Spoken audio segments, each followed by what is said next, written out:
자, 563조입니다.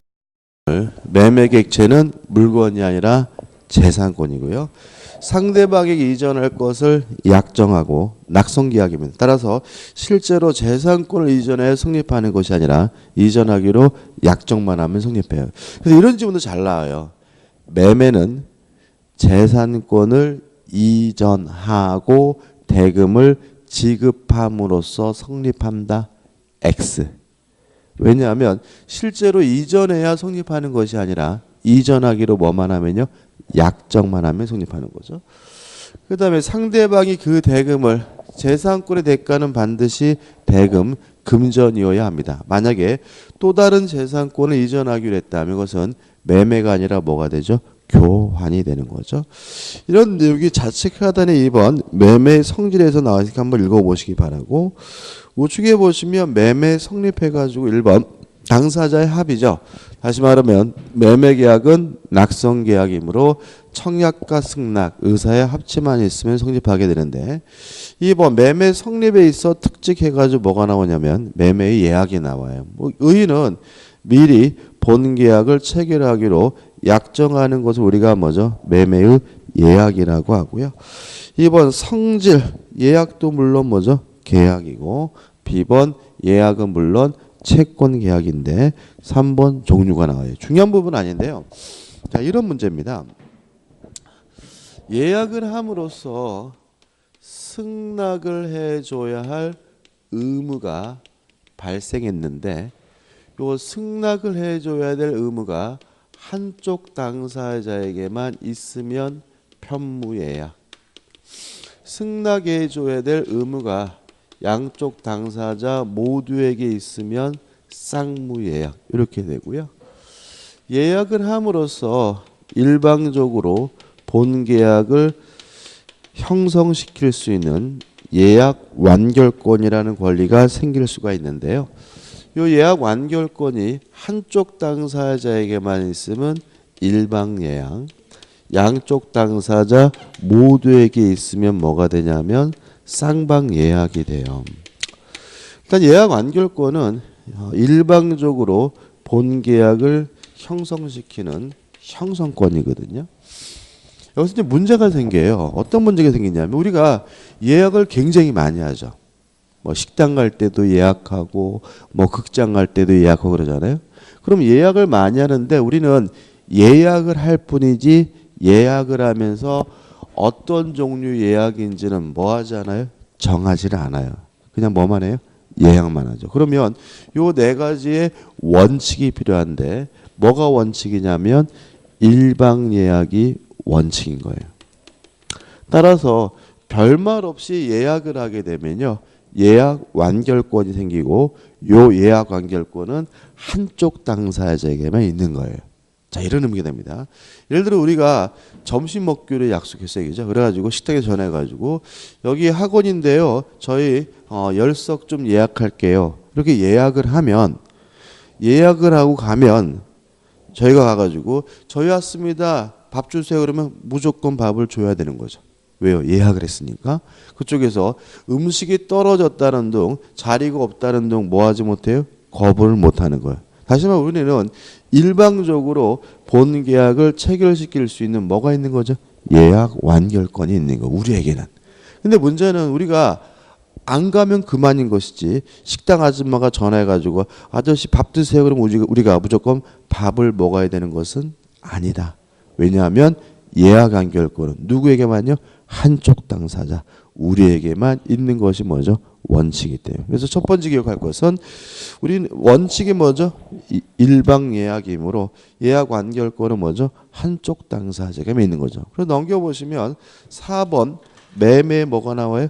일방 예약해서 매매 예약은 일방 예약으로 추정되면 뭐죠? 원칙이다. 이런 말이 나오죠. 그다음 5번 예약 완결권의 본 계약을 일방적으로 형성시킬 수 있는 권리가 예약 완결권인데, 나번 성질 해가지고 A 해가지고 어쩌고 저쩌고 해가지고 뭐죠? 형성권이다. 그 다음 B번 이 예약 완결권도 재산권적 성질이 있기 때문에 양도할 수 있어요. 이해되시나요? 예를 들어 우리가 식당 예약을 하게 되는데 안 가게 됐어요. 그러면 다른 사람 보고 어떻게 니들이 대신 가라라고 상관은 없잖아요. 다시 말하면 예약 완결권도 뭐 할 수 있죠? 양도할 수가 있고요. C 만약에 이런 예약이 부동산에 대한 권리라면 등기할 수 있는데 무슨 등기로 하냐면 가등기로 하게 됩니다. 그래서 예약 완결권이 부동산에 대한 권리면 뭐 할 수 있죠? 가등기할 수 있죠. 그 다음에 4번 존속기간에서 A번 만약에 약정기간이 있다면 약정기간 동안 행사할 수 있고요. 우측 맨 위에 보시면 B번. 자 이런 얘기죠. 자 우리가 점심 예약을 했는데 안 갔어요. 그러면 식당 아줌마가 전화하겠죠. 아니 예약해놓고 왜 안 오세요? 빨리 오세요. 이게 뭐예요? 최고라는 거고 2시까지 오셔야 돼요. 근데 우리가 2시까지 안 갔어요. 그러면 뭐가요? 예약이 없었던 거로 되겠죠. 그죠? B번 읽어볼까요? 우측 맨 위에. 당사자가 그 기간을 정하지 아니한 때에는 예약 의무자는 상당한 기간을 정하여 예약 완결 여부 확답을 상대방에게 채용할 수 있습니다. 2시까지는 와야 됩니다. 이런 얘기죠.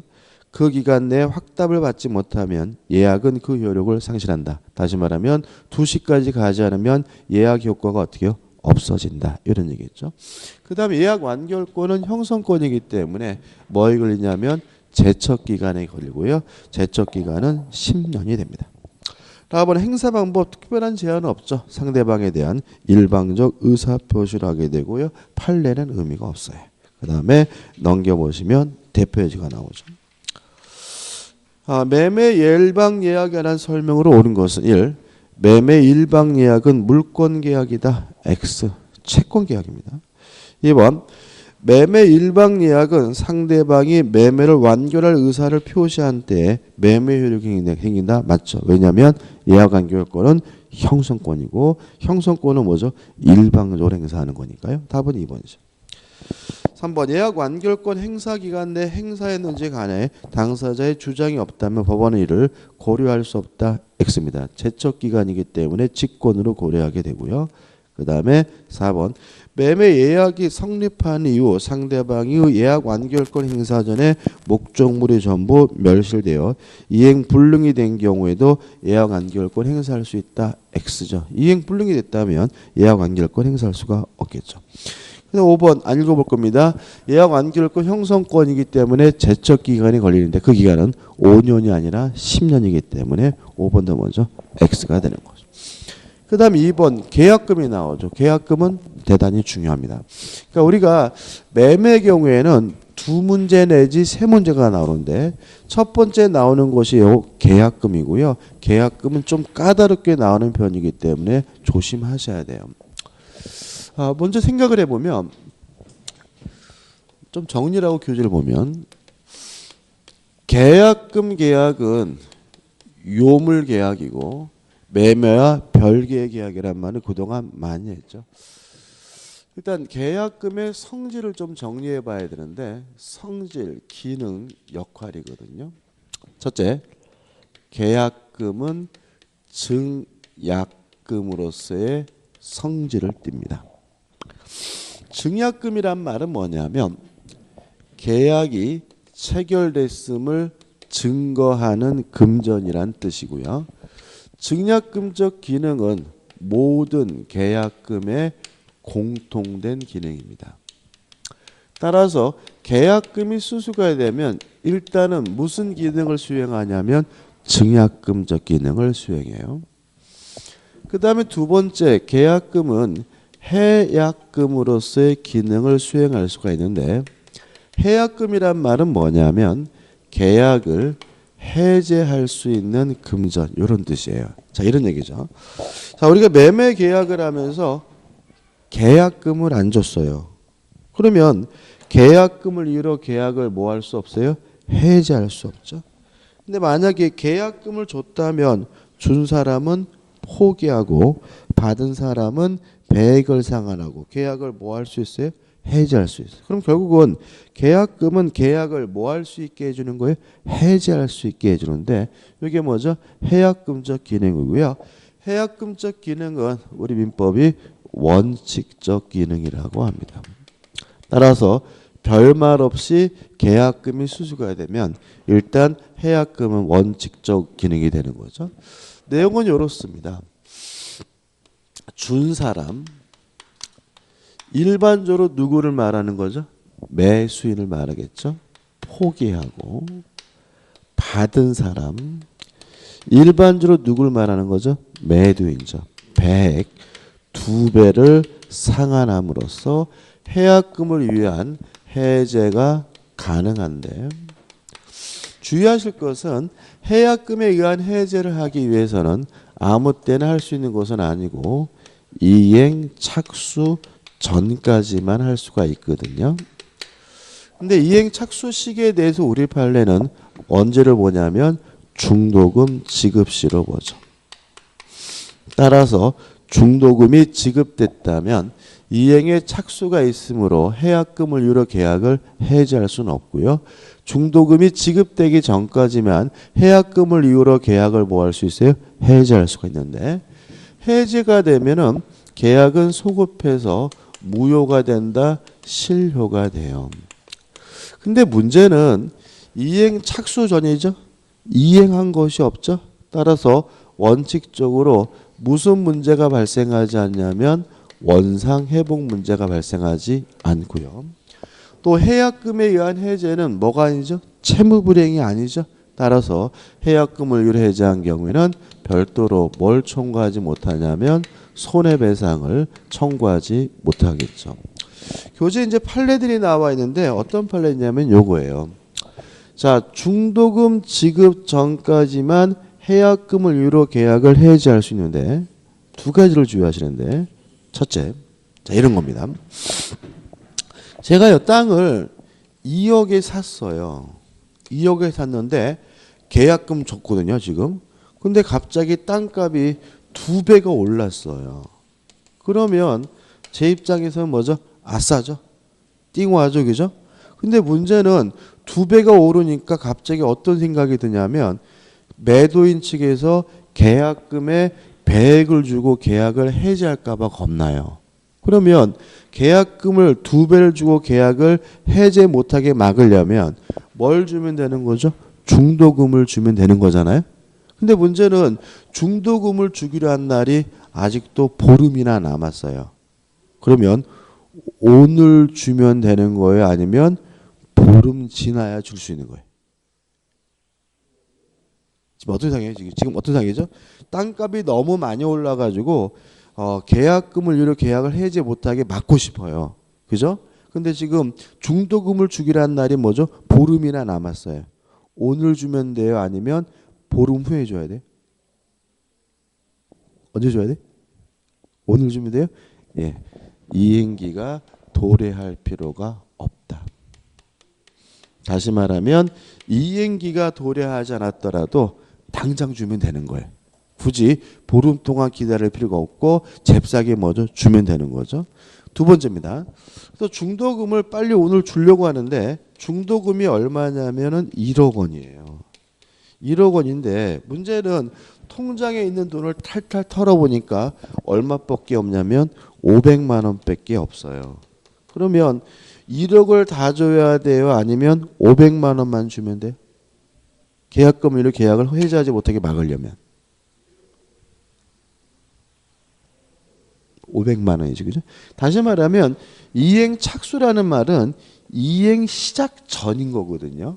그러니까 중도금을 일부를 주는 것도 이행을 시작한 것으로 봐요. 따라서 전액을 줘야 되는 것은 아니고 일부를 지급하는 것만으로도 이행에 착수가 있는 것이니까 계약금을 이유로 계약을 뭐하지 못해요? 해지하지 못한다는 것이 우리 판례 입장임을 주의하시기 바랍니다. 끝이에요. 그 다음에 세 번째로 계약금이 무슨 기능 성질을 가질 수가 있냐면 위약금으로서의 기능 성질을 가질 수가 있는데, 위약금이란 말은 뭐냐면요, 계약이 위반됐을 때를 대비해서 교부되는 금전을 말하고요. 위약금적 기능을 수행하려면 뭐가 필요하냐면 특약이 있어야 돼요. 다시 말하면 위약금으로 한다는 특약이 있어야 위약금으로서의 기능을 수행하게 됨을 주의하시기 바라고, 위약금은 두 가지가 있습니다. 첫째, 손해배상 예정일 수가 있어요. 만약에 위약금이 손해배상 예정인 경우에는요, 계약을 위반하게 되면 계약금을 뺏겨요. 근데 이 계약금을 뺏기는 것이 결국 뭐가 되냐면 손해를 배상한 것이기 때문에 계약금만 뺏기고 추가적으로 뭐 할 필요 없냐면 손해배상해 줄 필요는 없어요. 근데 만약에 위약금이 위약 벌인 경우에는 계약을 위반했다는 이유로 계약금을 뺏기게 되면요, 그거는 벌로서 뺏긴 거지 아직 손해배상한 것이 아니기 때문에 위약 벌인 경우에는 계약금도 뺏기고 추가적으로 또 무엇까지 해줘야 되냐면 손해배상까지 해줘야 되고요. 위약금으로 한다는 특약은 있지만 그 위약금이 손해배상 예정인지 위약 벌인지를 정하지 않으면 우리 판례에 따르면 원칙이 손해배상 예정이므로 계약금을 뺏기되 별도로 추가적으로 손해배상할 필요가 없다는 것이 원칙이라는 것이 우리 판례 입장입니다. 다 했어요. 자, 여기서 조심할 것은 우리는 계약금의 종류를 공부한 게 아니라 계약금의 성질, 계약금의 역할을 공부하는 거예요. 다시 말하면 증약금, 해약금, 위약금이라는 건 없어요. 오로지 뭐만 있는 거예요? 계약금만 있는 거예요. 그럼 생각해 보자고요. 여기서 시험 문제 잘 나. 작년도 여기서 나왔는데. 자, 증약금적 성질은 모든 계약금의 공통된 성질. 해약금적 성질은 원칙적 성질. 위약금적 성질을 수행하려면 뭐가 필요해요? 특약이 필요해야 된다는 말은 별말 없이 계약금을 주면 그 계약금은 증약금, 해약금 두 가지 기능을 수행하는 거죠. 근데 만약에 위약금으로 한다는 특약을 하게 되면 그 계약금은 증약금, 해약금, 위약금 세 가지 기능을 수행하는 계약금인 거예요. 이해되시나요?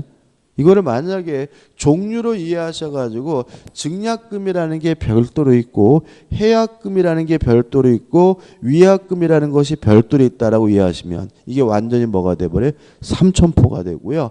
조심할 것은 일상적인 거래에서도 큰 코 다칠 수가 있으니까 주의하시면 합니다. 이것은 계약금의 종류가 아니라 계약금이 수행하는 뭐죠? 역할, 기능을 잊지 마시기 바라고요. 여기서 지문을 굉장히 많이 만들어내고, 그 다음 예를 들어 볼게요. 이것도 사를 들어보면 아주 상식적이지 않을 수가 있어요.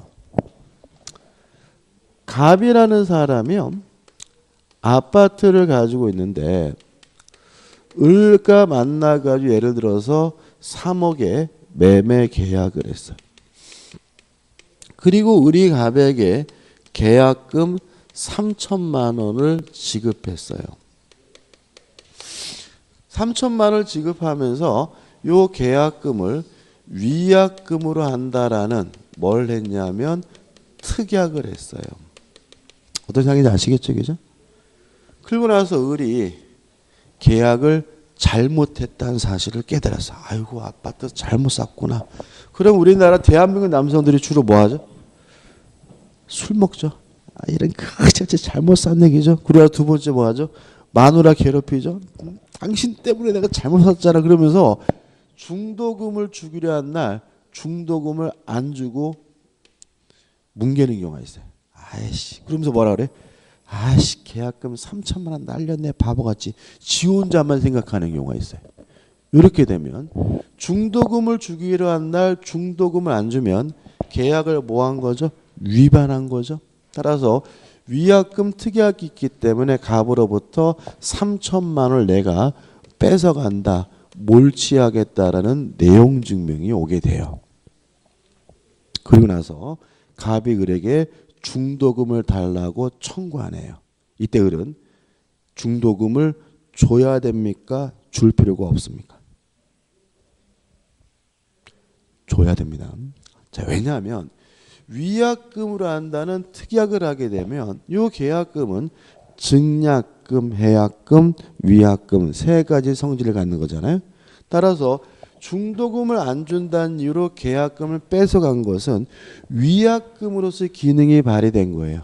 해약금적 기능이 발휘된 것은 아니기 때문에 계약금을 뺏어가더라도 계약이 뭐 되지 않아요? 해제되질 않아요. 따라서 아직도 요 매매 계약은 뭐 한 거예요? 유효한 거기 때문에 갑은을에게 계약금을 뺏어갔는데도 불구하고 중도금을 달라고 계속해서 뭐 할 수 있어요? 요구할 수가 있어요. 이해되시죠? 그죠? 상식적이지 않습니다. 그래서 을이 아이씨 할 수 없지 해가지고 중도금 줬어요. 그리고 잔금까지 줬거든요. 그래도 갑은 을에게 이전 등기를 안 해줍니다. 이것도 중요해요.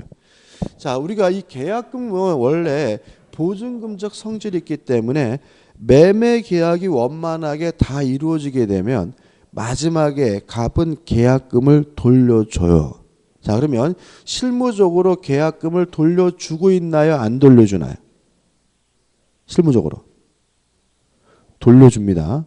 어떻게 돌려주고 있냐면 마지막에 이 계약금을 잔금에 충당하는 방식으로 돌려주는 거예요.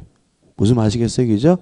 근데 이 경우에는 갑이 을로부터 받은 계약금을 뺏어갔기 때문에 충당할 계약금이 없는 상태이기 때문에 을이 갑에게 이전 등기를 요구하려면 마지막에 추가적으로 3천만 원을 더 지급해야 비로소 뭘 받을 수 있어요? 이전 등기를 받을 수가 있는 겁니다. 이해되시나요? 항상 법은 아는 놈 만나면 뭐죠? 큰 코 다칠 수가 있어요. 그래서 우리가 계약을 잘못해서 계약금을 포기해야 될 거라고 판단된다면 아까워하지 마시고 적극적으로 계약금을 포기하겠다라고 뭐예요? 의사 표시를 해야 돼. 무슨 말 아시겠어요? 계약금을 포기하겠다고 의사를 표시해야 계약이 뭐가 돼요? 해제가 되기 때문에 중도금도 잔금도 줄 필요가 없는 것이지 해제하겠다는 말을 하지 않은 상태에서 위약금적 기능이 발휘돼 가지고 계약금을 뺏어가 버리면요. 을은 더 이상 계약금을 포기하고 계약을 뭐 할 수 없어요? 해제할 수 없을 뿐만 아니라 나중에 추가적으로 계약금액만큼 또 지급해야 이전 등기를 받을 수 있다는 성질이 있으니까 잊지 마시고 꼭 기억해 두셔야 돼요. 항상 이렇게 상식적이지 않은 것 같은 것들이 시험 문제 나오는 거니까 유의하셔야 됩니다. 교재 보시면요. 제가 판례까지 다 설명드렸고 523페이지 보시면 523페이지 하단에 보시면 이런 말 있잖아요. 계약의 이행과 계약금에 반해 나오죠. 자, 읽어볼게요. 밑에 세 번째 줄. 계약금이 교부된 계약에 있어서 계약을 해지함이 없이 계약상 채무가 이행된 경우에는 계약금은 보통 채무의 변제, 즉 대매매 등의 일부의 지급에 충당하는 것이 통례이나 그렇지 않을 경우 교부자에게 뭐죠? 반환하여야 된다는 말은 계약금은 어떻게 해요? 돌려줍니다. 어떤 방식으로 돌려준다고요? 매매 대금에 충당하는 방식으로 돌려주는 거예요. 이걸 또 어떻게 이해하는 분이 계시냐면 충당하니까 안 돌려준다 이런 분이 있어요. 그죠? 그거 아니에요. 그죠? 돌려줍니다. 어떻게 돌려줘요? 매매 대금에 충당하는 방식으로 돌려준다는 것도 상식적이지 않을 수가 있으니까 유의하시기 바랍니다. 넘겨보시면 판례 나와 있죠. 한번 설명드렸고 대표이지 풀어볼까요? 자, 계약금에 관한 설명으로 틀린 것은 계약금 포기에 의한 계약 해제 경우 상대방은 채무 불이행을 이유로 손해배상을 청구할 수 없다. 5점. 자, 왜냐하면 계약금 포기에 의한 계약 해제는 무슨 기능이 발휘됐다는 거죠? 해약금적 기능이 발휘됐으니까요. 해약금에 의한 해제는 뭐가 아니에요? 채무 불이행이 아니므로 별도로 뭘 청구할 수 없어요? 손해배상을 청구할 수가 없으니까. 1번은 뭐죠? 맞죠. 2번 계약금은 계약의 부수와 행해지는 종된 계약이고요. 3번 계약금을 위약금으로 하는 당사자의 특약이 있으면 계약금은 위약금의 성질이 있다. 맞죠? 위약금적 성질을 띠려면 반드시 뭐가 필요하죠? 특약이 필요한 거죠. 4번 계약금을 포기하고 행사할 수 있는 해제권은 당사자 합의에 배제할 수 있다. 맞나요? 자, 이런 얘기죠. 해약금적 성질은 원칙적 성질이죠. 그러면 별말 없으면 해약금적 성질을 띠는 거잖아요. 당사자 간의 약정으로 요거는 해약금이 아니다라고 뭐 할 수 있는 거예요? 특약을 할 수 있는 거잖아요. 그죠? 그죠? 다시 읽어봐요. 4번 계약금을 포기하고 행사할 수 있는 해제권은 당사자의 합의로 뭐 할 수 있어요? 배제할 수 있다. 맞죠? 5번 매매 계약 시 계약금의 일부만을 먼저 지급하고 잔액은 나중에 지급하기로 한 경우. 이거 설명드렸어야 되구나. 자, 이런 겁니다. 자, 을이 갑에게요. 을과 갑이 매매 계약을 하면서 3억의 매매 계약을 하고 3천만 원은 계약금을 지급하기로 했어요. 근데 을이 3천만 원을 계약금을 주기로 했는데 을이 갑에게 얼마만 줬냐면 1,000만 원만 지급한 상태예요. 그러면 을은 1,000만 원만 포기하면 계약을 해지할 수 있을까요? 아니면 추가로 2천만 원을 더 줘야 계약금을 유로 계약을 포기할 수 있을까요? 무슨 아시겠어요? 자, 계약금 얼마 주기로 했어요? 3천만 원. 근데 실제는 얼마만 줬어요? 1,000만 원. 이런 경우에는 1,000만 원만 포기하면 돼. 아니면 추가로 2천만 원을 더 줘야 계약금을 유로 계약을 해지할 수 있는 거예요. 2천만 원 더 줘야 되는 거예요. 다시 말하면 지급하기로 한 계약금액만큼 손해를 봐야 계약을 뭐 할 수 있는 거예요? 해지할 수 있는 거예요. 그래서 을은 1,000만 원만 줬으면 1,000만 원만 포기하겠다 그러면 안 되고 약속한 2천만 원을 뭐예요? 더 줘야지만 계약금을 유로 계약을 뭐 할 수 있는 거예요? 해지할 수 있는 거예요. 이해되시죠? 그죠? 그죠? 야, 이거 너무 심한데 그러면 안 돼. 그죠? 계약은 잘해야 되는 거 그죠? 엉뚱하게 계약하면 뭐죠? 문제 생기는 거예요. 그죠? 자, 그럼 봐요. 자, 그러면 이제 얘는 2천만 원 도저히 계약을 해지할 수 있잖아요. 그러면 갑은 을에게 1번 1,000만 원의 배액인 2천만 원만 돌려주면 계약을 해지할 수 있다. 2번 4천만 원을 돌려줘야 갑은 을에게 계약을 해지할 수 있다. 3번 6천만 원을 돌려줘야 갑은 계약을 해지할 수 있다. 1, 2, 3번 중에 뭐가 맞아요? 지금 받은 사람은 배액을 상환하고 계약을 해지할 수 있잖아요. 그죠? 그러면 받은 돈 1,000만 원 받았잖아요. 2천만 원만 주면 된다. 4천만 원 줘야 된다. 6천만 원 줘야 된다. 얼마를 줘야 돼? 무슨 말인지 이해하시죠? 지금 뭘 물어보는지. 그죠? 그죠? 왜 표정들이 그래? 지금 이거는 여기서 자기가 계약을 잘못했으니까 손해봐야 되는 거예요. 그죠? 근데 무슨 나 마음 바뀌었으니 안 살래요. 이거는 어리광이 불과한 거예요. 그죠? 이번에 보니까 그 이용규라고 야구 선수 있잖아요. 그죠? 그 또라이 이거 어리광 부리던데 뭐죠? 지가 계약 다 해놓고서 지 말대로 안 된다고 나 못해. 이건 어리광이죠. 이건 뭐죠? 이건 이런 거 안 되겠죠. 자, 얼마예요? 4천만 원을 줘야 된다. 이게 답인 거예요. 자, 한번 생각해 보세요. 지금 3천만 원을 계약금으로 하기로 계약을 했다면 갑과 을이 얼마를 줘야 손해를 봐야 계약을 해지할 수 있는 거예요? 3천만 원. 3천만 원이잖아요.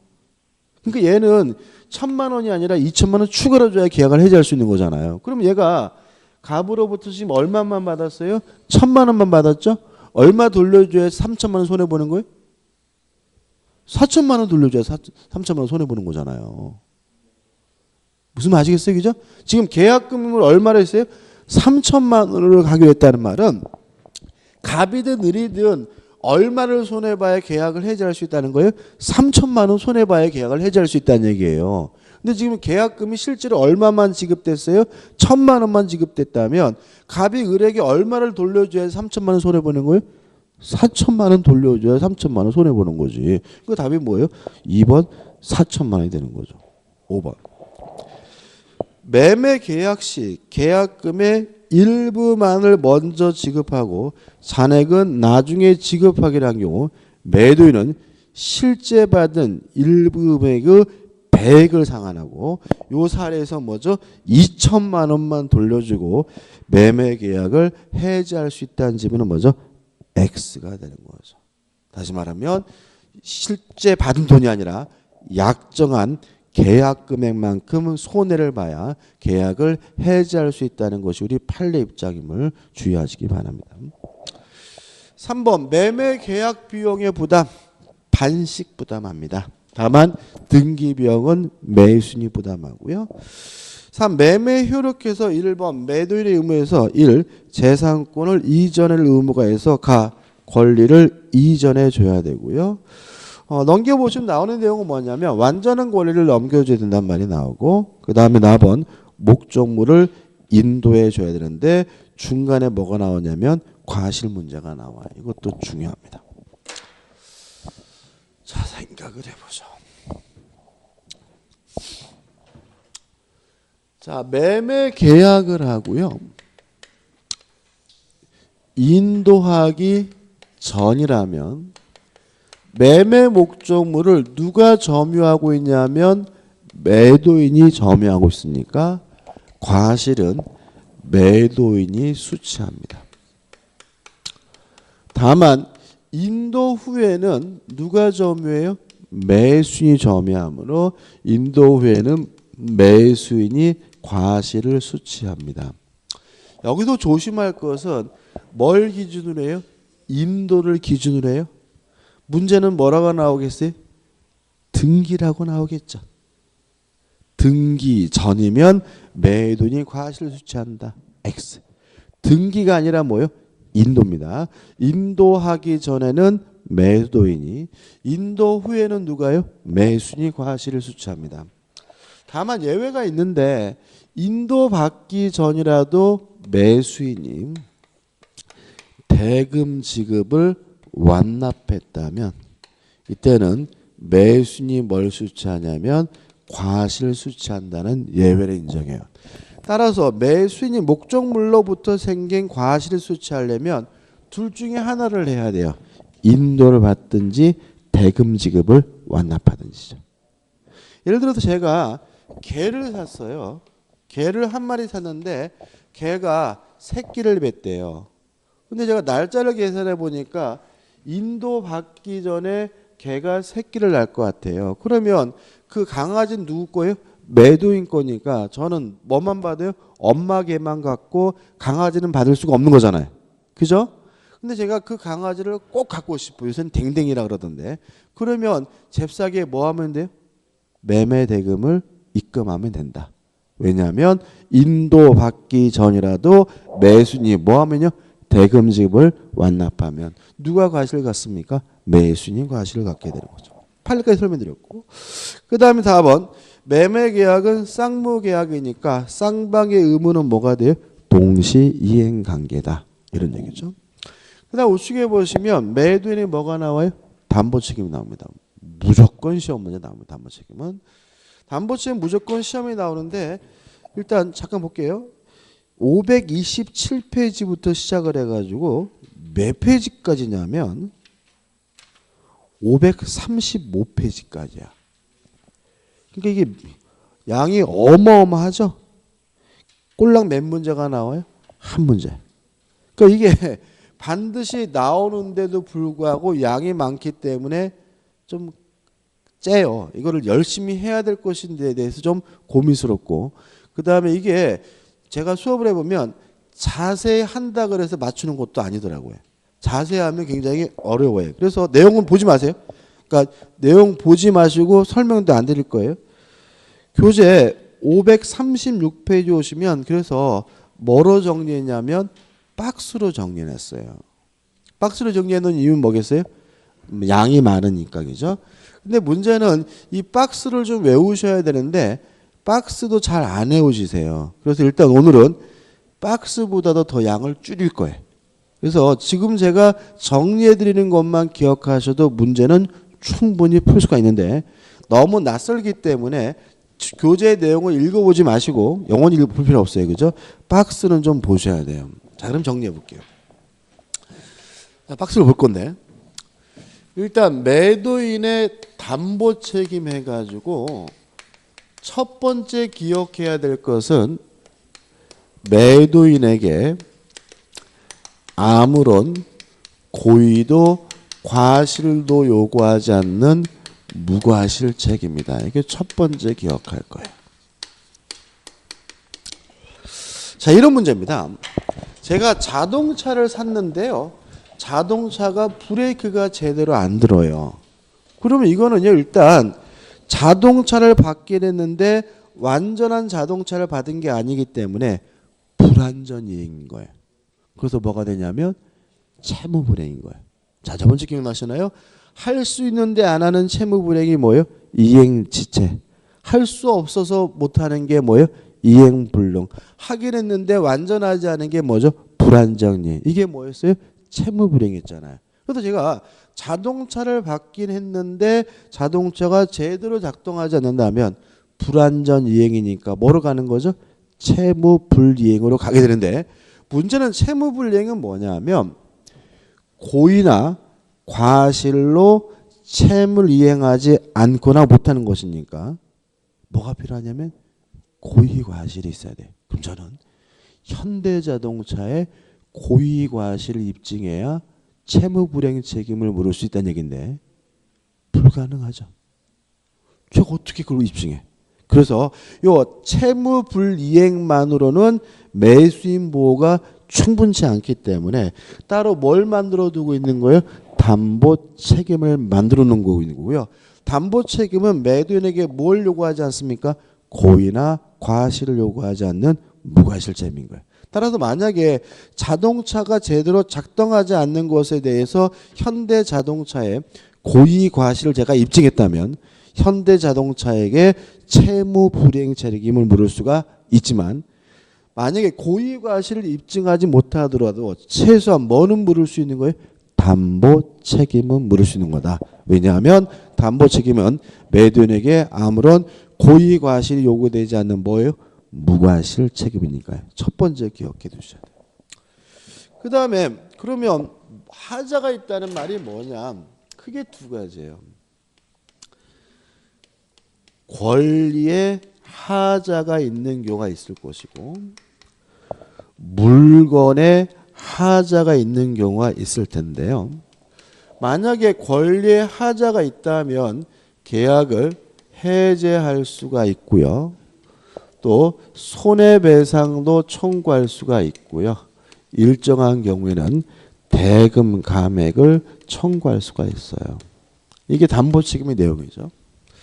또 물건에 하자가 있는 경우에는 계약을 해제할 수도 있고 손해배상도 청구할 수가 있는데요. 만약에 자동차와 같은 종류물인 경우에는, 똑같은 물건이 많은 경우에는 완전물 급부 청구해가지고 다른 자동차로 바꿔달라고 뭐 할 수 있어요? 청구할 수 있어요. 이게 뭐죠? 담보 책임의 내용인 거죠. 그 다음에 권리 하자에 대해서 매수인이 선이에요. 당연히 매도인에게 담보 책임을 묻는 것이 가능해요. 근데 매수인이 뭐죠? 악이에요. 알고 샀어요. 그러면 알고 샀으니까 매도인에게 담보 책임 인정할 수가 없을 텐데, 우리 민법은 매수인이 악인 경우에도 인정해 주는 게 있어요. 이게 가장 중요합니다. 첫째, 전부 타인의 권리인 경우 악의 매수인은 계약을 해제하는 것은 가능합니다. 두 번째, 일부 타인의 권리인 경우 악의 매수인도 뭘 청구할 수 있냐면 대금 감액을 청구할 수가 있습니다. 세 번째, 매매 목적물에요. 저당권, 전세권이 설정되어 있었는데 이 저당권, 전세권이 실행이 되는 바람에 매수인이 권리를 취득할 수 없거나 상실하면 악의 매수인도 계약을 해지할 수 있고 손해배상을 청구할 수가 있습니다. 요 세 개는요 반드시 외우셔야 돼요. 외우시는데 어느 정도 외워야 되는 거냐면 구구단에서 줄줄줄 나와요. 근데 이렇게 외우라고 해도 끝까지 안 외우시는 분이 있어요. 그럼 막 제가 마지막에 막 때려주고 싶어 그냥. 근데 무조건 외워야 돼요. 어차피 이건 뭐죠? 한 문제짜리인가 꼭 외우셔야 되고. 그 다음에 물건의 하자에 대해서는 매수인이 선이고 무과실이어야 돼요. 이것도 꼭 기억해 두셔야 돼요. 따라서 물건의 하자에 대해서는 악의 매수인에게는 아무것도 인정되지 않고요. 그 다음에 제척기간, 행사기간에 제한이 있는데 권리의 하자는 몇 년이냐면 1년인데 만약에 매수인이 선이면 언제부터 1년이냐면 몰랐으니까 앞날로부터 1년일 거고요. 매수인이 악이면 알았으니까 매매 한 날로부터 1년이 되고요. 그 다음에 전부 타인의 권리인 경우와 저당권 전세권의 실행의 경우에는 제척기간의 제한이 없어요. 그 다음에 물건의 하자의 경우에는 제척기간이 몇 개월이냐면 6개월인데 선이고 무과실인 경우에만 인정되니까 항상 앞날로부터 뭐죠? 6개월입니다. 언제부터 6개월이요? 앞날로부터. 끝이에요. 표를 좀 볼까요? 자, 표를 보시면 일단 권리의 하자와 물건의 하자로 나누고 있잖아요. 자, 권리의 하자에서 전부 타인의 권리면 선이면 해제할 수 있고 손해배상을 청구할 수 있는데 악이면 뭐만 할 수 있죠? 해제만 할 수 있죠. 그 다음에 행사기간이 비어있죠. 무슨 말이에요? 전부 타인의 권리인 경우에는 제척기간에 뭐가 없어요? 제한이 없어요. 그 다음 일부 타인의 권리이면 선이면 대금 감액도 청구할 수 있고 해제도 할 수 있고 손해배상을 청구할 수 있고 제척기간 언제부터요? 앞날로부터 1년이죠. 악이면 뭐만 할 수 있습니까? 대금 감액만 청구할 수 있는데 언제? 계약일, 계약한 날로부터 뭐죠? 1년이죠. 그 다음에 수량 부족 일부 멸실의 경우에는 악의 매수인에겐 아무것도 인정되지 않고요. 용의권에 의한 제한의 경우에도 악의 매수인에게는 아무것도 인정되지 않고요. 저당권 전세권에 의한 제한해가지고 저당권 전세권의 실행으로 소유권을 취득할 수 없거나 상실하게 되면 악의 매수인도 계약을 해지할 수 있고 손해배상을 청구할 수 있는데 제척기간이 비어있죠. 무슨 말이죠? 제척기간의 제한이 없다는 거죠. 그 다음에 물건의 하자의 경우에는 매수인이 뭐 해야 돼요? 선이고 무과실인데 계약을 해지할 수 있고 손해배상을 청구할 수 있는데 만약에 그 물건이 종류물 똑같은 물건이 많은 경우에는 완전물 급부 청구해가지고 다른 물건으로 바꿔달라고 요구할 수 있고요. 제척기간은 몇 개월이죠? 6개월인데 항상 앞날로부터 몇 개월이요? 6개월임을 주의하시 바랍니다. 그 다음에 이 표에서 좀 생각해 볼 것은 뭐냐면 고쳐주는 건 없어요? 그잖아요. 물건의 하자가 두 가지잖아요. 해제할 수 있고 손해배상을 청구할 수 있고 이거죠. 종류물이면 완전물 급부 청구해서 다른 물건으로 바꿔달라 할 수 있지 뭐는 없는 거예요? 고쳐주는 건 없는 거죠. 이런 거죠. 제가 백화점에서 옷을 샀거든요. 근데 옷이 뭐죠? 뜯어졌어요. 옷이 뭐죠? 짝짝이에요. 그러면 다른 옷으로 뭐죠? 바꿔달라고 요구하는 것이지 백화점에서 그 옷을 뭐 해주면 안 되는 거예요? 수리해주면 안 되는 거죠. 그렇지 않습니까? 근데 그지 같은 자동차는 안 그런다. 그잖아요. 자동차를 사는데 하자가 있으면 새 차로 바꿔주는 게 아니라 뭐예요? 자꾸 뭐예요? 고쳐주죠. 그렇잖아요. 그죠? 나쁜 놈들. 저는 솔직히 현대자동차의 완전한 안티팬이에요. 저는 현대자동차 줘도 안 돼요. 왜 그러냐면 제가 아반떼를 샀는데 새 차로 출고돼가지고 딱 30분 만에 섰어요. 그냥 길 한가운데 서가지고 굉장히 고생 많이 했고요. 근데 뭐 바꿔준 게 아니라 뭐죠? 수리해주잖아요. 그죠? 그러니까는 사람이 정내미가 차도 정이 붙잖아요. 그죠? 정내미가 뚝 떨어지고 그 다음부터 저는 현대차는 절대로 안 삽니다. 왜 그런지 몰라요. 그러니까는 차가 출고돼서 30분에 섰으면 뭐예요? 자기들이 조금 손해 보더라도 뭐예요? 다른 차로 바꿔주면 그 사람이 계속 뭐예요? 현대자동차의 고객이 될 텐데 그거 몇 푼 아끼겠다고 뭐죠? 고쳐주니까 저는 그냥 그 다음부터는 죽어도 현대차를 안 사죠. 아무튼 그런 얘기고. 끝이에요, 그죠? 그 다음에 제가 나중에는 일단 추가될 게 몇 개 있어요. 몇 개 있는데 오늘은 뭐죠? 요 정도만. 특히 요 노란색으로 쓴 부분은 반드시 뭐예요? 꼭 암기를 해 두셔야 됩니다. 그 다음 우측에 보시면 뭐가 있냐면 선관주의무에서 목적물을 인도할 때까지 선량한 관리자로서 주의해야 되고요. 그 다음 매수인의 의무해가지고 1번 대금 지급 의무가 있는데 대금 지급 시기 동일한 기한이 있는 것으로 추정한다. 이게 무슨 말이냐면 매매 계약은 쌍무 계약이니까 쌍방의 의무는 뭘 해야 돼요? 동시에 해야 되는 거잖아요. 따라서 쌍방의 의무는 동일한 기한인 것으로 추정을 하고요. 나번 대금 지급 장소는 원칙적으로 매도인의 주소지입니다. 대금 지급 장소는 뭐라고요? 매도인의 주소지. 그죠? 이게 무슨 말이에요? 제가 대금 지급 장소는 원칙이 매도인의 주소지라는 말은 그 대금을 갖다 줘야 된다는 얘기잖아요. 버스를 탔어요. 버스비 누가 내야 되는 거예요? 매수인이. 다시 말하면 대금 지급 비용은 누가 부담하는 거예요? 매수인이 부담하는 거다. 이런 얘기예요. 이해되시나요? 다시 말하면 매매 대금 자동이체 싸지면서 뭐죠? 이체 수수료 빼면 안 된다. 왜요?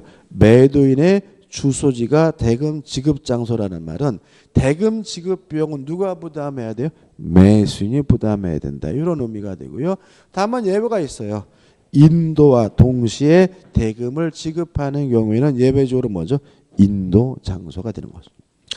라번 대금 지급 거절 꺼내가지고 비번이 나오는데 중요한 건 아닌데 매매 계약을 줘야 되는데 누가 권리를 주장하는 사람이 있다면 그 범위 내에서 대금 지급을 거절할 수가 있고요.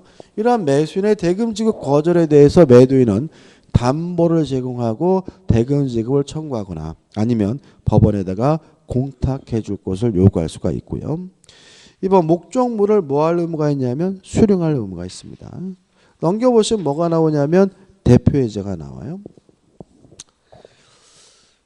부동산 매매 계약이 수령 지정 매매인데 그 부동산의 실제 면적이 계약 면적에 미치지 못하는 경우예요. 자, 그럼 생각해 보자고요. 다시 악의 매수인은 뭘 할 수 있죠? 전부 타인에 걸린 경우에 해제, 일부 타인에 걸린 경우에 대금 감액 청구, 저당권 전세권의 실행 경우에 해제와 손해배상이죠. 그러면 문제는 지금 뭐예요? 실제 면적이 계약 면적이 미치지 못한다는 말은 수량 부족이죠. 그잖아요. 100평이라고 계약을 했는데 몇 평이라고요? 90평이란 얘기잖아요. 문제를 이해해야 된다니까. 다시 한번. 그 부동산의 실제 면적이 계약 면적이 미치지 못한다는 말은 수량 부족이죠. 그죠? 그러면 여기 있어요, 없어요? 세 가지. 없잖아요. 그럼 뭐가 떠올라야 돼요? 악의 매수인에게는 아무것도 인정되지 않는다가 떠올라야죠. 다시요?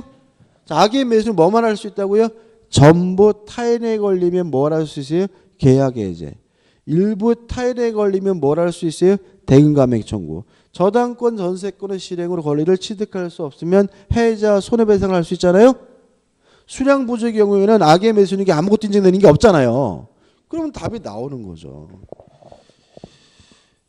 그 다음에 답은 나오는 거. 그 다음에 또 하나. 요거죠. 선의의 매수인은 뭐든지 할 수 있다 이렇게 기억하는 거예요. 매수인이 뭐라고요? 선이면 다 할 수 있다요. 그죠? 그래서 만약 문제에서 선의의 매수인이 뭘 못한다 그러면 무조건 뭐예요? X다. 왜냐하면 무과실책임이기 때문에 매도인에게 뭐가 필요 없어요? 고의과실이 필요 없기 때문에 그래요. 답은 뭐예요? 1번이죠. 선의의 매수인은 대금 감액을 청구할 수 없다. X. 선의의 매수인이 뭘 못한다는 지문은 뭐죠? X가 되는 거죠. 그 다음에 2번 문제는 일단은 풀어보자. 나중에 풀어볼게요. 그 다음 우측에 보시면 뭐가 나오느냐면 환매가 나오는데 환매는 오늘 안 할 겁니다. 나중에 제가 할게요. 좀 쉬었다가 어디로 갈 거냐면 임대차로 갑니다. 교환으로 가네. 548페이지 교환으로 갈게요.